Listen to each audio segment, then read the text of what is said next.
როგორც დეპუტატები ვერ ხედავს რა დღეშია საქართველოს, რომ ჩაკეტა ამ კაცმა და იზოლირება გააკეთა. წაგაკითხოთ ყველა დოკუმენტი, გიმალავთ, თქვენ დეპუტატები არ ხოვულობთ თქვენ უფლებებს. წაგიკითხათ მაგალითად 4 დღის წინ აქ იყო ჩამოსული კონსული ამერიკის შეერთებული შტატების და რა გადასცა ოფიციალურად. პრესაში არ აკვირდებს. რა უთხრა სენატორმა დესპოტსკინმა კონგრესმენმა ხოიერმა გაგაცნოთ დეპუტატებს. რომ საქართველოსკენ არავინ არ გამოიხედავს ამ შენ იქნები, იმიტომ რომ შენ დაღუპვისკენ მიყავს საქართველოს. იზოლაციისკენ მიყავს საქართველოს.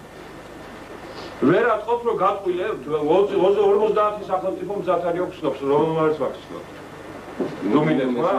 რუმინეთმა, ჩვენ ჯოვანესი ამბავია. ეს ამბავი რო ატყდა, ეს ამბავი რო ატყდა, აი ეს ამბავი რატომ ატყდა, იცით? მსოფლიომ თქვა რომ ეს არის დიქტატორული სახელმწიფო, არავინ ჩვენ არ ავცნობთ ამ სახელმწიფოს. ასია და არა ისე. გაგიგიათ კაცო, ჯერ ცნობაო, მერე დემოკრატიაო. რატომ ბატონო რისთვის იბრძოდი დემოკრატიისთვის? აშენე დემოკრატია, ვინ გიშლის ხელს? აი ვინ გიშლის ხელს გეუბნებით, რომ დემოკრატიული სტრუქტურები იანვრიდან ავიშენებია. იცო ერთად ვაშენებთ ზვია თქვი რამდენს გეხვეწებოდი ტრიბუნდერად ხალხო მიეძით სუფთა ქართულ რაიონებში მიწა დაშალეთ კოლმეურნეები არ გეხვეწებოდი?